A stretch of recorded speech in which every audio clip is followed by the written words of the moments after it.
Good morning, students. Now today we are going to start our new chapter, that is chapter 3 and name HCF and LCM. So HCF stands for highest common factor and LCM lowest common factor. Now first of all we will see HCF means highest common factor. Okay, highest common factor, highest common factor. Okay, so बेटा आपने पहले भी class 4th में ये दोनों चीज़ें पढ़ी हैं, एलसीएम और एचसीएफ. अब हम फिर से पढ़ेंगे उसको, लेकिन थोड़ा सा उसका लेवल एक्सटेंड होगा, यानी कि और बड़े लेवल पे पढ़ेंगे. तो हाईएस्ट कॉमन फैक्टर में हाईएस्ट, जैसा कि नाम से समझ में आ रहा है, आपको बड़ा नंबर देखना है, कॉमन जो कि इधर भी हो. तो हाईएस्ट कॉमन फैक्टर यानी कि आपको वो हाईएस्ट नंबर देखना है, पता करना है, जिससे कम्प्लीटली वो जो नंबर आपको गिवन होता है वो डिवाइड हो जाए. ठीक है, यही करते हैं ना हम इसमें. सो लेट्स सी कि हाईएस्ट कॉमन फैक्टर में क्या होता है. For that come to the page number 24. Take out fast. Students, this is your book and this is chapter 3 HCF and LCM at page number 24. Now highest common factor में क्या होता है बेटा? The highest common factor of 2 और more numbers is the greatest number. Yes, हमें कुछ numbers दिए होते हैं, उनमें हमें क्या ढूंढना होता है बेटा? वो नंबर एग्जैक्टली टोटल कैंसिल हो जाना चाहिए, उससे पूरा डिवाइड चला जाना चाहिए, वो उसका होता है हाईएस्ट कॉमन फैक्टर. ठीक है, तीनों ही नंबर्स में. अभी हम आगे देखते हैं और डिटेल में. Come to the example number 1. HCF find करना है आपको. Okay, then 24, 36 and 48. अब क्या करना है बेटा? आपको इसको डिवाइड करना है. ठीक है, देन उसके बाद क्या करना है? आपको इन तीनों नंबर्स में जो गिवन जो 3 डिजिट हमें दी हुई है, इसमें आपको कॉमन नंबर्स देखना है. 2 इसमें भी आ रहा है, इसमें भी आ रहा है, इसमें भी आ रहा है, तीनों में आ रहा है. यस, फिर देखना है ये 2. तो इस तरह से आपको वो कॉमन नंबर फाइंड करना है जो कि तीनों में होने चाहिए. Okay, now first of all 24 को देखते हैं हम. अब 24 में बेटा क्या करना है? हमें डिवाइड करना है, फैक्टराइजेशन करना है, इसको फैक्टर करना है, यानी कि बांटना है. ठीक है, कैसे बांटेंगे हम? डिवाइड करके बांटते हैं, पता है ना हमें. डिवाइड करने का मतलब ही क्या होता है? डिस्ट्रीब्यूट करना, उसको बांट दो. ठीक है, अब हम इसके यहाँ पे फैक्टर करेंगे इसका. 2, सबसे पहले आपको 2 से स्टार्ट करना है. ठीक है, कोई भी नंबर हो आपको 2 से स्टार्ट करना है. इस नंबर के लास्ट में दिख रहा है ना आपको इवन नंबर, यहाँ भी इवन नंबर दिख रहा है, यहाँ भी 48 इवन नंबर दिख रहा है लास्ट में. तो आपको 2 से स्टार्ट करना है. ठीक है, 2 1 ज़ा 2, चला गया डिवाइड. कितने टाइम्स में गया? 1 टाइम में. तो हमने यहाँ पे क्या लिखा बेटा? 1.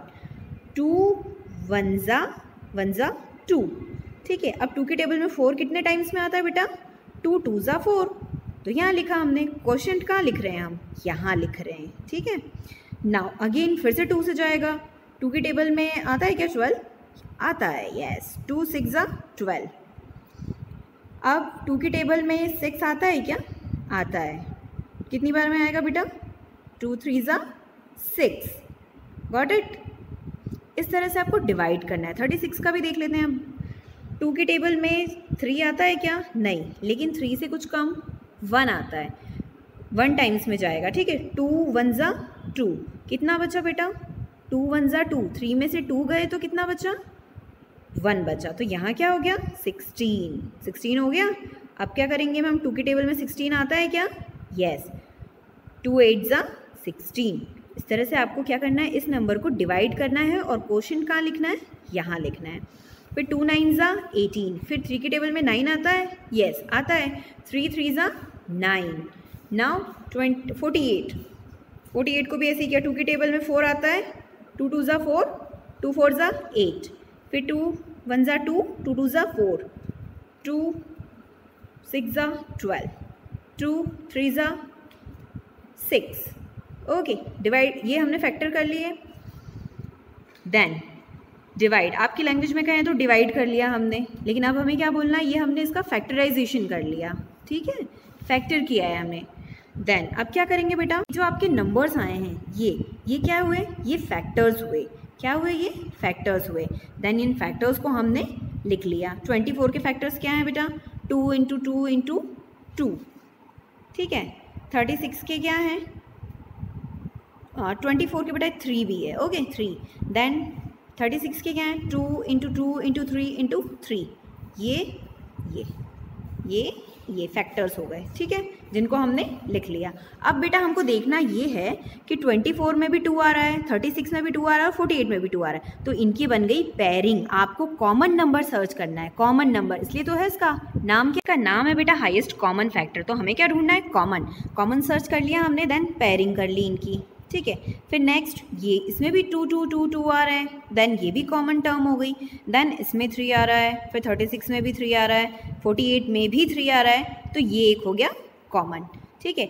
अब देखियो जो ये बचे हुए हैं, इसमें तो 2 है 24 में, यहाँ पे 2 है क्या? अब और कोई 2 है? नहीं है, तो कॉमन नहीं आ रहा है। कॉमन का मतलब ही क्या होता है कि इसमें भी होना चाहिए, इसमें भी होना चाहिए, इसमें भी होना चाहिए, देन वो क्या हो जाएगा? कॉमन। इस तरह से हमने पेयरिंग कर ली। तो कितने पेयरिंग बनी बेटा हमारी? 1 2 3। सो कॉमन फैक्टर ऑफ, तो जो कॉमन टर्म आई है वो हम यहाँ लिखेंगे। Common factor of 24, 36 and 48 are 2, ये एक 2 ये रहा, दूसरा 2 ये रहा, और ये तीसरा पेयर कौन सा है? तीसरा पेयर 3 का है, तो हमने लिखा 3। अब ये तो हो गई कॉमन की बात। देन हाईएस्ट कैसे होगा? अब हाईएस्ट कैसे होगा? Let's see. Hence HCF of इतना, तो इतने का HCF यानी कि हाईएस्ट कॉमन फैक्टर जब हम निकालेंगे तो हम इन तीनों जितनी भी पेयरिंग बची है, पेयरिंग हमारी आती है, उनको क्या करते हैं? हम आपस में मल्टीप्लाई कर देते हैं। 2 ये रहा 2, ये वाला एक पेयरिंग ये रहा 3, एक ये रहा, 2 2 ज़ा 4, 4 3 ज़ा 12। तो हाईएस्ट कॉमन फैक्टर हमारा क्या आया बेटा? 12 आया। अब ये 12, अच्छा 12 की टेबल में 24 आता है? यस आता है।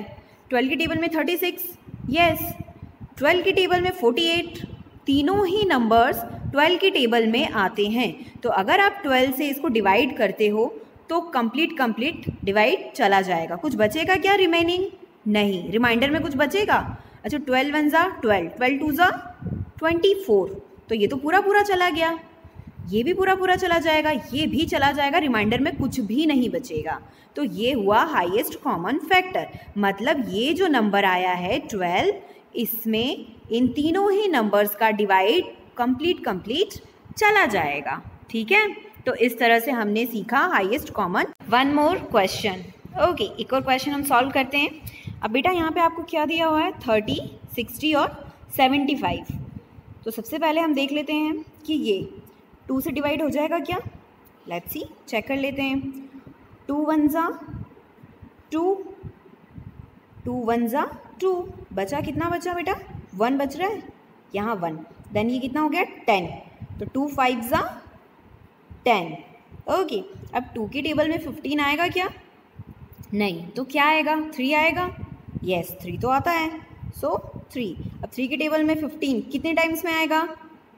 5 टाइम्स, सो 5। अब 3 के टेबल में अब क्या 5 आएगा क्या?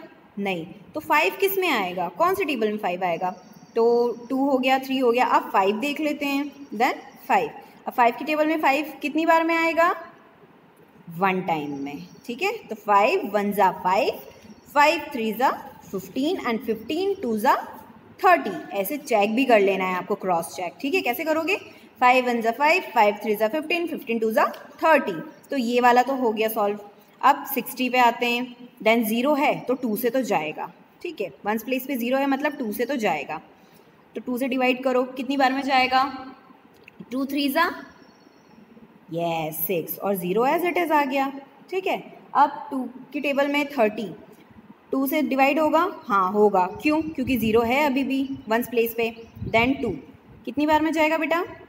2 1 ज़ा 2, कितना बचा? 1 बचा, देन ये 10 हो गया, 10 हो गया ना, तो 2 5 ज़ा 10, देन 15। अब 15 किसकी टेबल में आएगा? 3 की टेबल में आएगा क्या? 2 की टेबल में तो नहीं आएगा, देन 3 की टेबल से चेक कर लेते हैं। हाँ आएगा, कितनी बार में आएगा? 5 ज़ा, ठीक है। अब 5 की टेबल में अभी हमने जस्ट यहीं पे तो सॉल्व किया है 30 वाला केस, है ना। देन 5 वन ज़ा, अब फिर से चेक कर लो उसको भी, 5 1 ज़ा 5, 5 3 ज़ा 15, 15 2 ज़ा 30, 30 2 ज़ा 60। इस मैनर में आपको चेक भी कर लेना है। ओके, नाउ नेक्स्ट, अब यहाँ पे क्या है, वंस प्लेस पे तो 5 है, तो क्या ये 2 से जाएगा? नहीं, ये 2 से नहीं जाएगा। देख लें क्या हम सॉल्व करके, चलो देख लेते हैं। 2 1 ज़ा 2 2 ज़ा 4, 2 3 ज़ा 6, 3 ज़ा 6 और 1, तो 2 की टेबल में 15 आएगा क्या? नहीं आएगा, तो ये तो जाएगा ही नहीं। वंस प्लेस पे ऑड नंबर है तो इवन से नहीं जाएगा, तो हमें क्या देखना है, 2 से तो जाएगा नहीं। 3 चेक कर लें, 3 से चेक कर लेते हैं, चलो। 3 1 ज़ा 3, 3 2 ज़ा 6 और 3 ज़ा 9 हो जाएगा, ज़्यादा हो जाएगा, तो क्या करेंगे हम, कितनी बार में जाएगा? 2 ज़ा, यानी कि 2 बार में जाएगा। तो कितना आया? 1 बचा हमारे पास। यहाँ क्या हो गया? 15, तो 3 के टेबल में 15 आता है, यस। कितनी बार में आएगा? 5 टाइम्स में, 25। ठीक है, अब 3 की टेबल में बेटा 25 आएगा क्या? आता है, चेक करो जल्दी से। तो बेटा 3 की टेबल में 25 तो आ नहीं रहा है, तो अब हम और आगे बढ़ते हैं। 4 की टेबल में आएगा क्या? 4 की टेबल में भी नहीं आएगा, नहीं आएगा। फिर 5 की टेबल में आएगा क्या? यस, 5 की टेबल में तो आएगा। कितनी बार में आएगा? 5 5 ज़ा 25। ठीक है, 5 1 ज़ा 5, 5 5 ज़ा 25, 25 3 ज़ा 75। ओके, अब फैक्टराइजेशन हो गए हमारे, 1 1 1 आ गया यहाँ पे। नाउ अब क्या किया हमने बेटा, फैक्टर लिख लेते हैं। अब 30 का फैक्टराइजेशन हमने किया, क्या आया? ये आया। 60 का लिखा, ये आया। और 75 का लिखा, ये आया। ठीक है, आप 2 चेक करो, तीनों ही नंबर में क्या तीनों फैक्टराइजेशन में हमको 2 मिला है क्या? देख लेते हैं। 2 यहाँ है, ओके, यहाँ भी है, बट यहाँ तो कहीं नहीं है 2। ठीक है, तो वैसे ही 2 इसमें है, 2 इसमें है, लेकिन इसमें नहीं है, तो ये कॉमन नहीं हो सकता है। देन फिर अब क्या चेक करना है हमें? 3 है क्या यहाँ पे? यहाँ है 3, यस, यहाँ है 3, यहाँ है 3 और यहाँ भी है 3, तो है क्या 3? चेक कर लेते हैं। ये रहा 3, ओके। देन यहाँ भी है 3, फिर यहाँ भी है 3, तो तीनों ही नंबर में हमें क्या मिला बेटा? एक तो 3 मिला बेटा, 3 हमें कॉमन मिल गया है। तो क्या किया हमने? अब बेटा ये एक के नीचे एक अगर होता तो हम पेयरिंग कर लेते। अभी हमें कैसे करना है? अभी हम ऐसे सर्कल ही कर लेते हैं। ठीक है, 3 यहाँ भी है और 3 यहाँ भी है। मैं ये आपको सिर्फ दूसरे कलर से बेटा, रेड कलर से एक्सप्लेन करने के लिए कर रही हूँ, ताकि आपको क्लियरली दिखे। ठीक है, आपको रेड से नहीं करना है, ओके, केवल ये आपके समझने के लिए। देन नेक्स्ट नंबर क्या है बेटा? 5 कॉमन है क्या? देख लेते हैं। ये रहा 5, इसमें भी है 5, देन यहाँ भी 5 है, तो तीनों में ही आपको 5 मिल गए, मीन्स कॉमन मिल गई ये टर्म हमें। देन ये 5 भी है, 5 भी है और 5 भी है। ओके, नाउ जो कॉमन आएगा वो आपको क्या लिखना है? वो आपका HCF होगा। कॉमन क्या आया? जो भी कॉमन आएगा वो यहाँ लिखना है और उसका मल्टीप्लाई कर देना है, वो आपका होगा HCF। कॉमन फैक्टर को आप मल्टीप्लाई कर दोगे, क्या क्या आया कॉमन? 3 और 5, तो 3 5 ज़ा 15। हमने जो कॉमन आया टर्म 3 आया, 3 लिख लिया, देन 5 आया, 5 लिख लिया और दोनों का मल्टीप्लाई कर दिया, तो हाईएस्ट कॉमन फैक्टर यानी कि 15 ऐसा नंबर है जो जिसमें 30 का भी डिवाइड हो जाएगा, 60 का भी हो जाएगा और 75 का भी हो जाएगा। तो ये हुआ हमारा हाईएस्ट कॉमन फैक्टर। ये जो 15 आया ये आपका होगा highest common factor. Okay, I hope you understand. Now here HCF of 9 और 18। 9 और 18 का बेटा क्या करना है? HCF निकालना है। तो क्या करेंगे हम? फैक्टराइजेशन करेंगे। 3 की टेबल में 9 आता है, 2 से अच्छा चेक करा, 2 की टेबल में 9 आएगा क्या? नहीं आएगा। ठीक है, तो 3 आएगा, तो 3 से आपने इसको सॉल्व किया। देन 2 की टेबल में 18 आएगा, हाँ आएगा, फिर आपने इसको इससे सॉल्व किया। देन जो भी आया 9 के फैक्टराइजेशन लिख लिया आपने, 18 का लिख लिया। फैक्टराइजेशन में आप कर क्या रहे हो? सिर्फ आप डिवाइड कर रहे हो। क्या कर रहे हो आप? डिवाइड कर रहे हो, तो डिवाइड करना है। देन जो भी टर्म कॉमन आ गई, क्या कॉमन आएगा इन तीनों? इनमें 3 है, यहाँ पर 2 है, यहाँ पे 3 है, यहाँ पर भी 3 है, तो 3 कॉमन क्या आई? एक टर्म आई, क्या है वो कॉमन? 3, तो इसका 3 कॉमन, 3 कॉमन। ठीक है, तो 3 3 ज़ा 9, तो 9 ऐसी टर्म है बेटा जिसमें 9 का डिवाइड 9 में भी चला जाएगा और 18 में भी चला जाएगा। So in that manner you have to do that HCF, highest common factor. बेटा ये समझने के बाद आप खुद क्वेश्चंस लेंगे और उसको सॉल्व कीजिएगा। ठीक है, प्रैक्टिस करना, फिर हम एक्सरसाइज सॉल्व करेंगे नेक्स्ट वीडियो में। Okay, take care, thank you.